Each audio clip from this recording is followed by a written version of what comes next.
وَلْتَكُنْ مِنْكُمْ أُمَّةٌ يَدْعُونَ إِلَى الْخَيْرِ وَيَأْمُرُونَ بِالْمَعْرُوفِ وَيَنْهَوْنَ عَنِ الْمُنْكَرِ وَأُولَئِكَ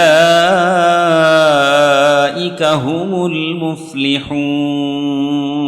إن الحمد لله نحمده ونستعينه ونستغفره ونؤمن به ونتوكل عليه ونعوذ بالله من شرور أنفسنا ومن سيئات أعمالنا من يهده الله فلا مضل له ومن يضلل فلا هادي له وأشهد أن لا إله إلا الله وحده لا شريك له وأشهد أن محمدًا عبده ورسوله فأعوذ بالله السميع العليم من الشيطان الرجيم من همزه ونفخه ونفسه بسم الله الرحمن الرحيم يا أيها الذين آمنوا اتقوا الله حق تقاته ولا تموتن إلا وأنتم مسلمون يا أيها الناس اتقوا ربكم الذي خلقكم من نفس واحدة وخلق منها زوجها وبث منهما رجالا كثيرا ونساء واتقوا الله الذي تساءلون به والأرحام إن الله كان عليكم رقيبا يا أيها الذين آمنوا اتقوا الله وقولوا قولا سديدا يصلح لكم أعمالكم ويغفر لكم ذنوبكم ومن يطع الله ورسوله فقد فاز فوزا عظيما أما بعد فإن خير الحديث كتاب الله وخير الهدي هدي محمد صلى الله عليه وسلم وشر الأمور محدثاتها وكل محدثة بدعة وكل بدعة ضلالة وكل ضلالة في النار أعوذ بالله من الشيطان الرجيم قال الله تبارك وتعالى في القرآن المجيد يا أيها الذين آمنوا كتب عليكم الصيام كما كتب على الذين من قبلكم لعلكم تتقون وفي موضع آخر إن الله لا يغير ما بقوم حتى يغيروا ما بأنفسهم وقال النبي صلى الله عليه وسلم أتدرون من المفلس. எல்லா புகழும் எல்லாம் வல்ல இறைவன் அல்லாஹ்விற்கே உரியது. சாந்தியும் சமாதானமும் அல்லாஹ்வின் கடைசி தூதரான முஹம்மது ரசூல் ஸல்லல்லாஹு அலைஹி வஸல்லம் அவர்கள் மீதும் அவர்களை பின்பற்றிய சத்தியமிக்க சஹாபாக்கள் மீதும் தபஈன்கள் மீதும் தபஈன்கள் மீதும் என் மீதும் உங்கள் மீதும் அல்லாஹ்வுடைய சாந்தியும் சமாதானமும் உண்டாகட்டுமாக. ஆமீன். அல்லாஹ்வின் நல்லடியார்களே, ஹுத்பா ஹாஜாக்கு பிறகு உங்களுக்கு முன்னால் குர்ஆனுடைய 2 வசனங்களும் ஒரு ஹதீஸும் ஓதப்பட்டது. அல்லாஹ்வின் நல்லடியார்களே, இந்த உலக வாழ்வில் அல்லாஹ் மனிதர்களை படைத்த நோக்கம் அல்லாஹ்வை வணங்குவது என்று அல்லாஹ் திருமறையிலே பலமுறை சொல்லி காட்டியிருக்கிறான். இந்த உலகத்தில் மனிதன் ஏன் வந்துள்ளான், எந்த நோக்கத்திற்காக அல்லாஹ் அவனை படைத்திருக்கிறான் என்ற எல்லா விதமான காரணங்களையும் அல்லாஹ் திருக்குர்ஆனிலே வெளிப்படையான முறையில் விளக்கிவிட்டான். மேலும் மனிதர்கள் தவறு செய்பவர்கள் என்று அல்லாஹ் அறிந்தவன். அவர்கள் தவறு செய்வார்கள், அந்த தவறை திரித்துக் கொள்வார்கள், அந்த தவறுகளை அவர்கள் திரித்துக் கொள்வார்கள் என்று அல்லாஹ் அவர்களுக்காக வாய்ப்புகளை ஏற்படுத்துகிறான். இந்த வாய்ப்புகள் அல்லாஹ்விடத்திலே பாவ மன்னிப்பாக கூட இருக்கலாம், அல்லது அல்லாஹ் அவர்களுக்கு சில அத்தாட்சிகளை காண்பிப்பான். அந்த அத்தாட்சிகளை பார்த்து அவர்கள் அவர்களுடைய வாழ்வில் திருந்திக் கொள்வார்கள்.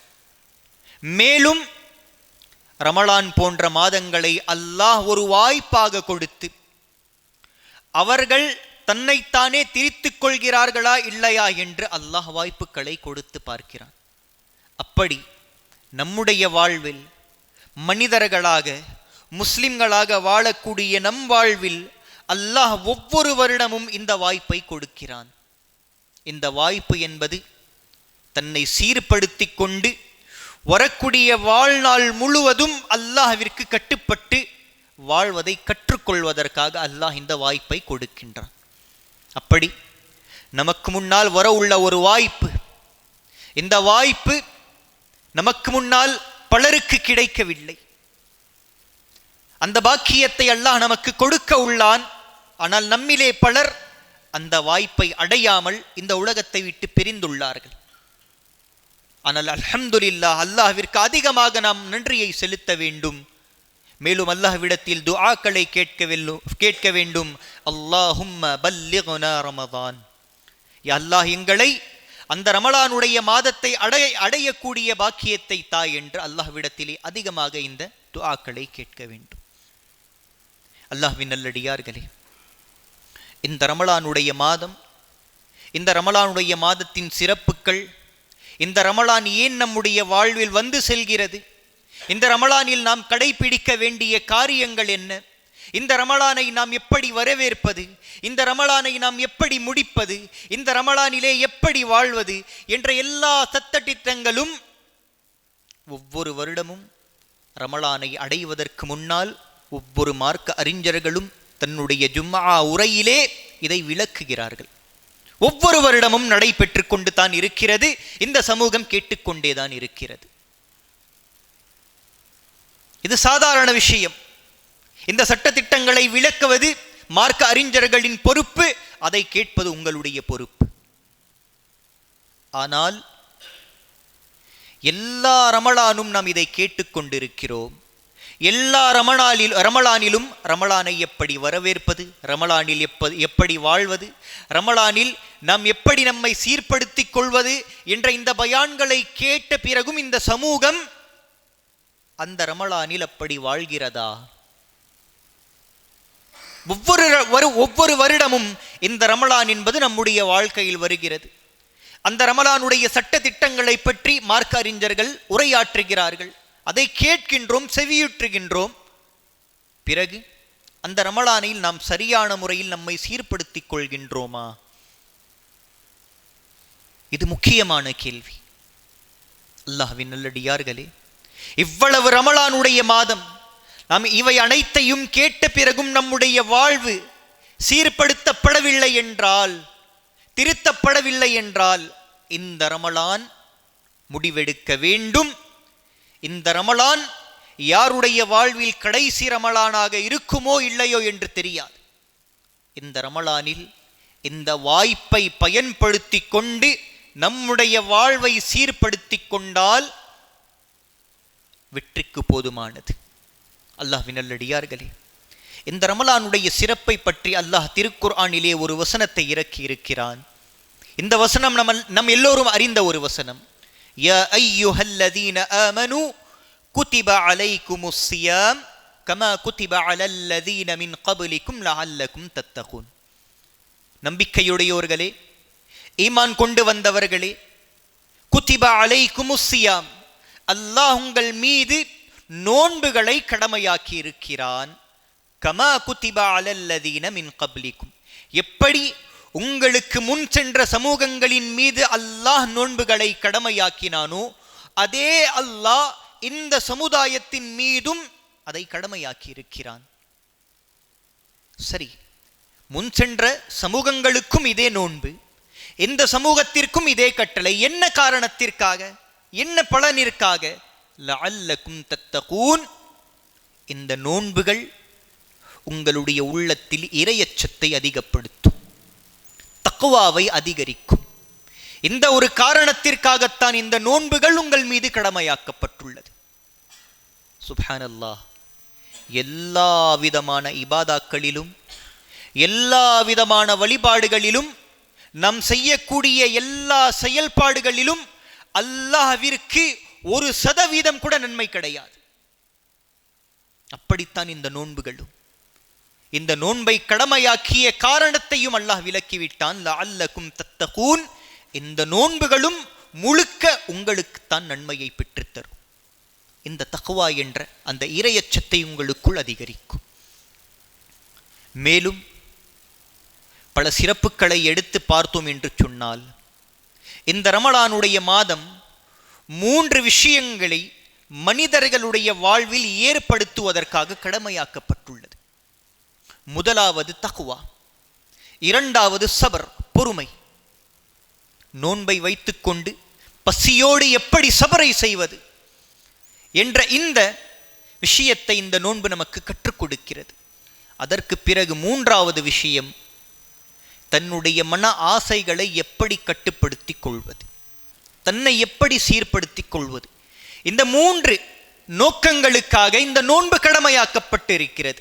இந்த 3 நோக்கங்களும் குர்ஆன் மற்றும் ஹதீஸுடைய ஆதாரங்களை வைத்து கணக்கிடப்பட்டுள்ளது.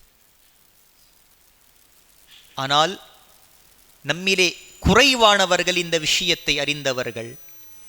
இந்த 3 விஷயங்கள் யாருடைய வாழ்க்கையில் வந்து விடுகிறதோ, எந்த சமுதாயம் இந்த 3 விஷயங்களை கடைபிடிக்கிறதோ, செயல்படுத்துகிறதோ, அந்த சமுதாயத்தை அல்லாஹ் மேலோங்கச் செய்கிறான். அந்த சமுதாயத்தை அல்லாஹ் சீர்படுத்துகிறான். அல்லாஹ்வின் நல்லடியார்களே, இந்த தக்வாவிற்காக இந்த நோன்புகள் கடமையாக்கப்பட்டுள்ளது. இந்த தக்வா யாரிடத்திலே உள்ளதோ அவர்களை அல்லாஹ் மேலோங்கச் செய்கிறான், கண்ணியப்படுத்துகிறான். மேலும் யாரிடத்திலே இந்த சப்ர், இந்த நோன்பு காலத்தில் அவன் அதை பழக்கமாக்கிக் கொள்கின்றானோ, இந்த சபர் அவனுக்கு வெற்றியை தேடித்தரும்.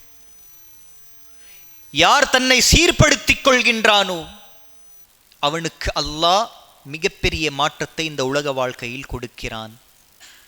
அல்லாஹ்வின் நல்லடியார்களே, இந்த 3 நோக்கங்களை சரியாக புரிந்து கொள்ளுங்கள், மனதில் பதித்து வைத்துக் கொள்ளுங்கள். இந்த 3 நோக்கங்கள், இந்த 3 செயல்பாடுகள் நம்முடைய சமூகத்தில் இல்லாத ஒரே காரணத்தினால் மட்டும்தான் நம்முடைய சமூகம் இழிவான நிலையில் இன்று வாழ்ந்து கொண்டிருக்கிறது. இந்த 3 விஷயங்கள் தான் காரணம். நம்முடைய சமூகத்திடத்தில் தக்வா கிடையாது, அல்லாஹ்வை பயந்து கொள்வது கிடையாது. இல்லா மாஷா அல்லாஹ், அல்லாஹ் பாதுகாத்தவர்களை தவிர. இந்த தக்வா ஒரு மனிதனுடைய வாழ்வை மட்டும் மாற்றாது, ஒரு சமூகத்துடைய நிலையையே மாற்றும்.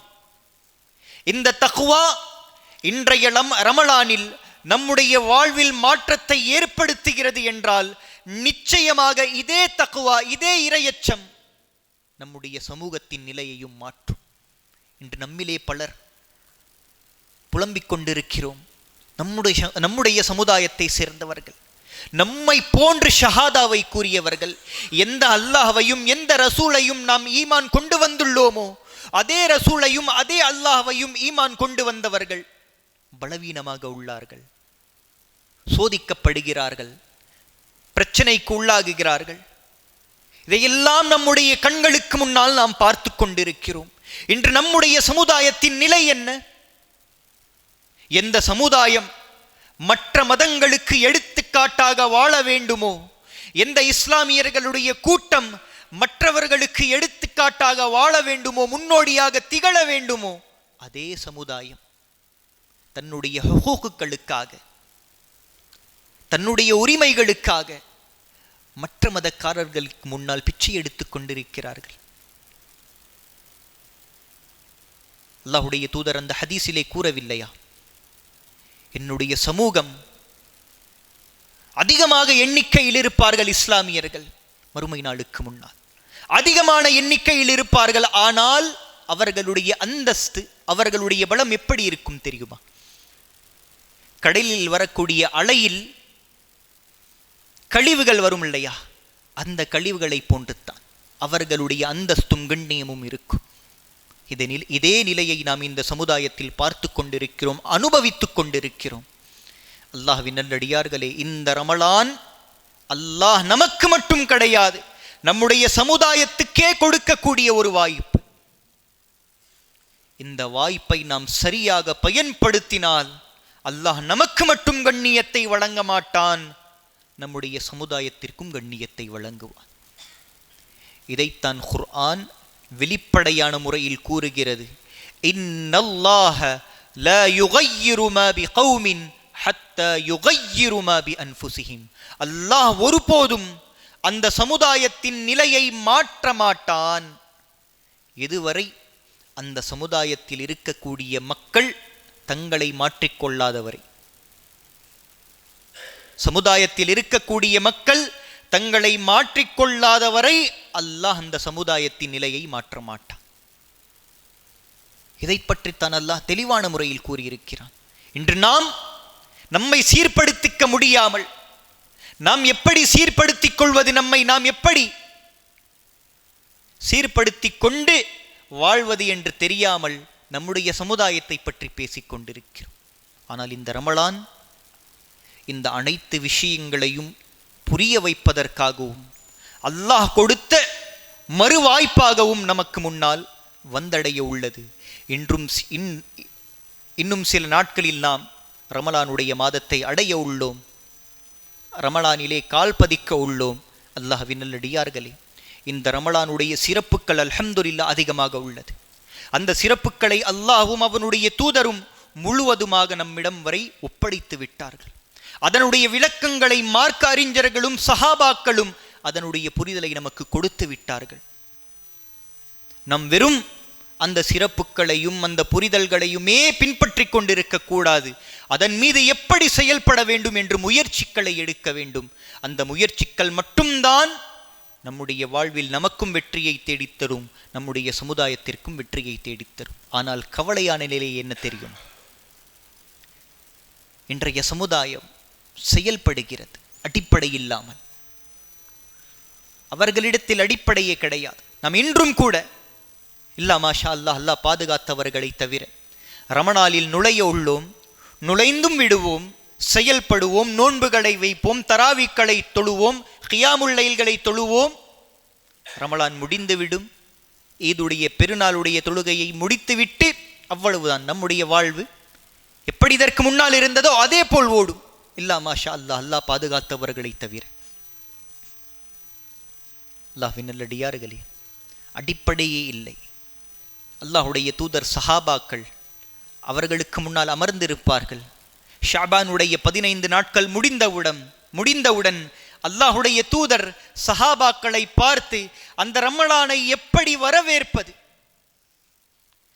என்ன காரியங்களை செய்வது, இதற்கு முன்னால் நம்முடைய வாழ்வு எப்படி இருந்தது, ரமலானை அடையக்கூடிய நேரத்தில் நம்முடைய வாழ்க்கை எப்படி இருக்க வேண்டும் என்று அந்த ரமலானை வரவேற்கக்கூடிய அந்த முயற்சிகளை எடுப்பதற்காக அல்லாஹுடைய தூதர் ஊக்குவிப்பார்கள்.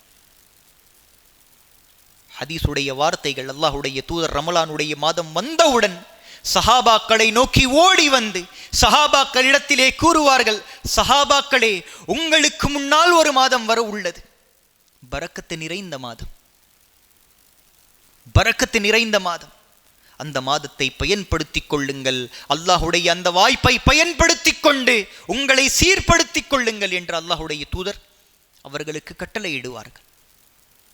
அல்லாஹ்வின் நல்லடியார்களே, நாம் தொழுகிறோம், நோன்புகளையும் நோக்கிறோம், கியாமுல் லைல் தொழுகைகளையும் தொழுகிறோம். மேலும் அதை தவிர்த்து மறைவான முறையிலும் வெளிப்படையான முறையிலும் அல்லாஹ்விற்காக சதகாக்களை செய்கிறோம். இதெல்லாம் எதற்காக? அல்லாஹ் நம்மை பொருந்திக் கொள்ள வேண்டும் என்ற காரணத்திற்காக. ஆனால் நாம் தொழக்கூடிய தொழுகைகளாக இருக்கட்டும், நாம் நோக்கக்கூடிய நோன்புகளாக இருக்கட்டும், நாம் செய்யக்கூடிய சதகாக்களாக இருக்கட்டும், அல்லாஹ்விடத்திலே ஏற்றுக்கொள்ளப்படுமா? ஏற்றுக்கொள்ளப்படுமா?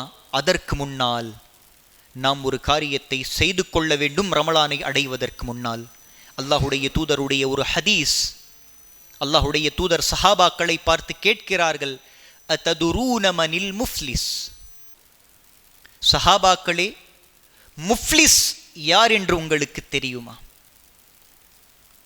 முஃப்லிஸ் யார் என்று உங்களுக்கு தெரியுமா? முஃப்லிஸ் என்று சொன்னால் தமிழில் சொல்ல போனால் சொத்தே இல்லாதவன், அவனுக்கு எந்த ஒரு சொத்தும் கிடையாது, அவனிடத்தில் செல்வமும் இருக்காது. அப்படிப்பட்டவனைத்தான் அரபு மொழியில் முஃப்லிஸ் என்று கூறுவார்கள். அல்லாஹுடைய தூதர் பார்த்து கேட்கிறார்கள் சஹாபாக்களை, முஃப்லிஸ், என்னுடைய சமுதாயத்தின் முஃப்லிஸ் யார் என்று உங்களுக்கு தெரியுமா? சஹாபாக்கள் கூறுகிறார்கள், அல்லாஹுடைய தூதரே, நாங்கள் முஃப்லிஸாக எங்களுடைய சமுதாயத்தில் முஃப்லிஸாக நாங்கள் யாரை பார்க்கிறோம் என்றால், யாரிடத்தில் தீனாரும் திர்ஹமும் இல்லையோ அவன்தான் முஃப்லிஸ். யாரிடத்தில் செல்வம் இல்லையோ, சொத்தில்லையோ அவன்தான் முஃப்லிஸ். அல்லாஹுடைய தூதர் அதற்கு பிறகு அறிவிக்கிறார்கள் இந்த ஹதீஸை மனதில் பதித்துக் கொள்ளுங்கள். அல்லாஹுடைய தூதர் கூறினார்கள், அல் முஃப்லிசு மின் உம்மதி யஅதி யௌமல் கியாமத்தி பிஸலாத்தின் வஸியாமின். என்னுடைய சமுதாயத்தின் முஃப்லிஸ் யார் என்று சொன்னால், நாளை மறுமையில் ஒரு மனிதன் அழைக்கப்பட்டு வருவான்.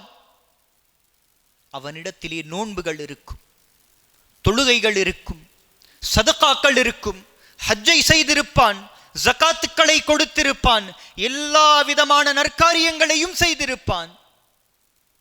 அப்படிப்பட்ட ஒரு மனிதன் அழைத்து கொண்டு வரப்படுவான். அவன்தான் என்னுடைய சமுதாயத்தின் முஃப்லிஸ். இவ்வளவு நற்காரியங்களை செய்தவனாச்சே, அவனை ஏன் அல்லாஹுடைய தூதர் முஃப்லிஸ் என்று கூறுகிறார்கள்? அல்லாஹுடைய தூதர் கூறுகிறார்கள் இந்த ஹதீஸ், ஆனால் அவன் இந்த எல்லா நன்மைகளையும் கொண்டு வருவான், மறுபக்கம் ஒரு இஸ்லாமியனை இழிவுபடுத்தியிருப்பான். ஒருவருடைய செல்வத்தை அடித்து அவருக்கே தெரியாமல் மறைவான முறையில் அதை சாப்பிட்டு இருப்பான். மற்றவர்களை இழிவுபடுத்தி அவர்களை திட்டியிருப்பான். சகோதரனை, இஸ்லாமியனை. அவனுடைய எல்லா விதமான நன்மைகளும் அவன் யாரையெல்லாம் இழிவுபடுத்தினானோ, யாரிடத்திலெல்லாம் செல்வத்தை அவன் அபகரித்து சாப்பிட்டானோ, அவனுடைய நன்மைகள் அவருக்கு பகிரப்படும்.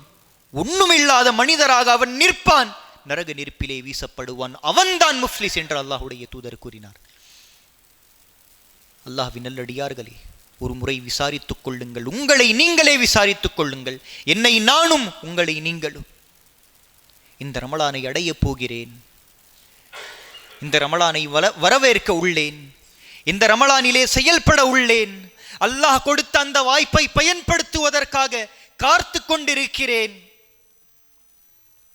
நான் யாரை இழிவுபடுத்தியிருக்கிறேன்?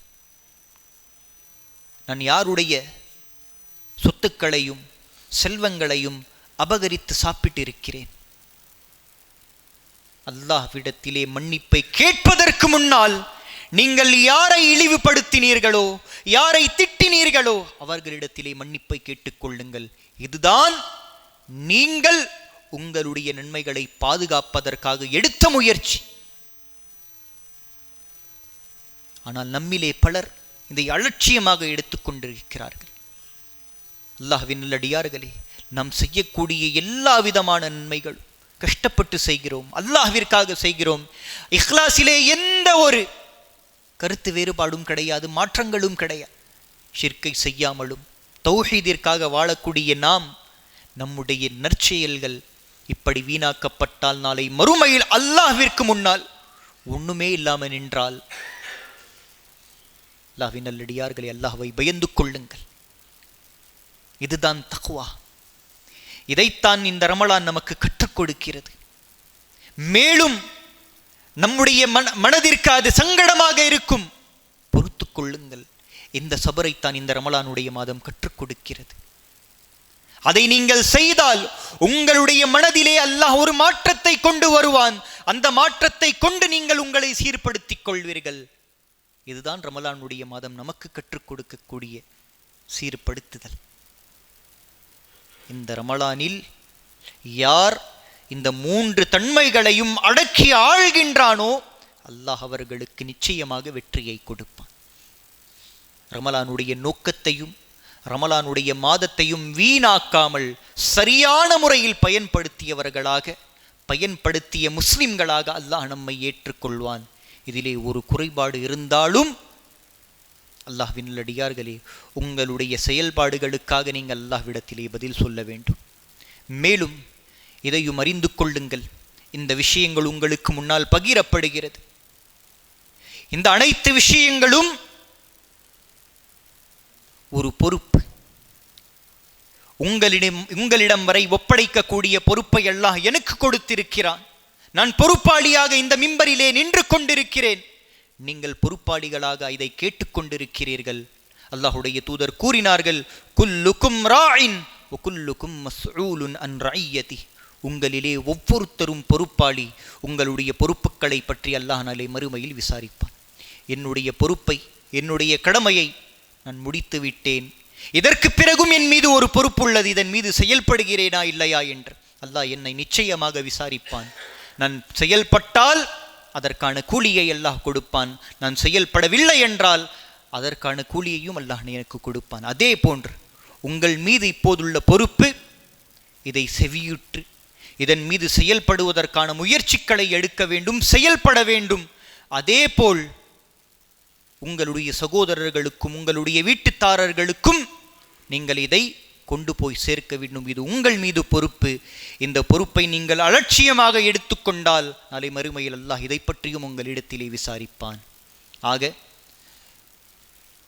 அல்லாஹுடைய தூதரும் அல்லாஹும் நமக்கு கொடுத்த எல்லா விதமான சட்டங்களிலும் அதில் அவர்களுக்கு எந்த விதமான நன்மையும் கிடையாது. ஒட்டுமொத்தமாக அதில் எல்லா விதமான நன்மையும் நமக்குத்தான் உள்ளது.